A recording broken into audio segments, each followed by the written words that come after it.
Why do you think that is? Why do you think they didn't have grandchildren? They believed in what's known as the zero growth population theory, which was that if we kept reproducing people at the rate we were going to, we were going to, overpopulate the world and all that jazz. That glass shower door was always there. Yep. Here we actually have, to the left of the family den, would have been Theodore Edison's room.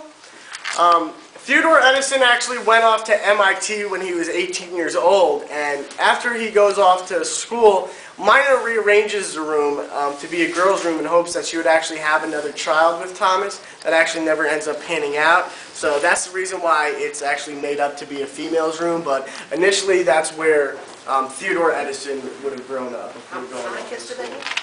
Mina and Thomas had 3 children, and Thomas also had 3 children with his previous wife, Mary Stillwell, who passes away, unfortunately, at the age of 27 due to a brain aneurysm. So he raised 6 kids? Yeah.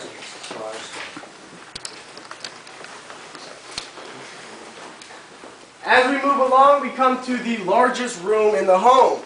Now, this room here, none of the Edisons would have stayed in. This was actually turned into a VIP guest suite.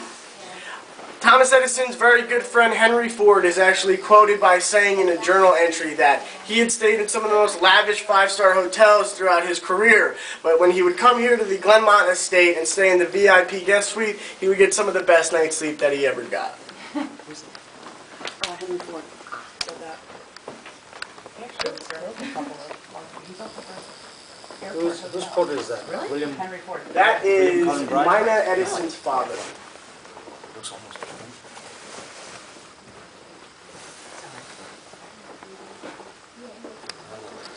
Just to the right of the VIP guest suite, we have your standard full bath. Believe it or not, when the house was originally built in 1880, there was only 2.5 baths. I know, I'm coming out smelling like a rose, right? Additional 6, no, there's 5 on the 3rd floor and 6 on the 4th floor. Typically it's where the servants.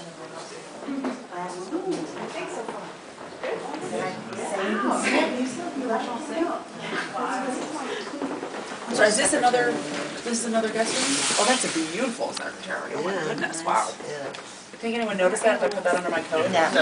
No one noticed, right? Sorry. This was another guest room, another guest room, I believe is what he said.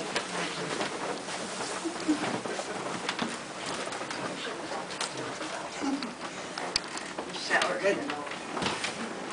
Get toilet paper? I'm going to finish on this beautiful painting we have here at the bottom of the staircase. This painting here has a pretty interesting little story behind it. This painting was actually done by an artist by the name of A.A. Anderson. Now, Anderson was actually a French immigrant who immigrated over here as a teenager and was a very well-known and respected artist. And he grew up here locally in the Oranges. And Thomas Edison and Anderson were acquaintances. They had known of one another.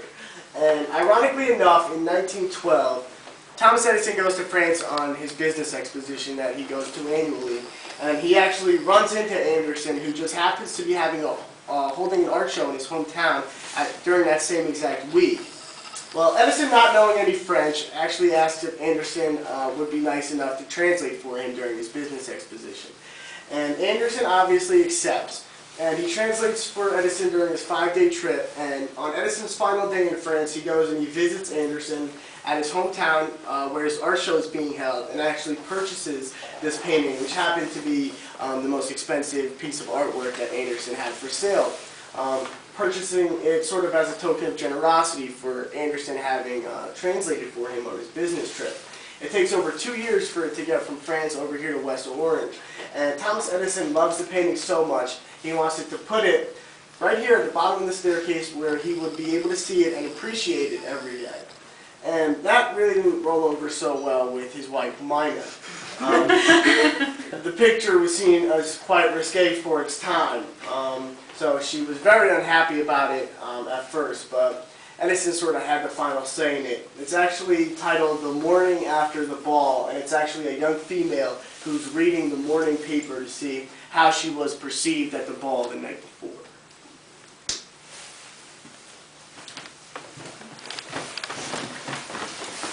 Alright folks, well that's it. I hope you liked it. We're going to exit the same way we came in. If I didn't mention, I don't know if I did, Thomas and Miner's gravesite is located directly behind the home. So if you wish, you can feel free to go check that out. You're going to want to hang a right, coming out of the front door, around the gravel, around the conservatory, to the back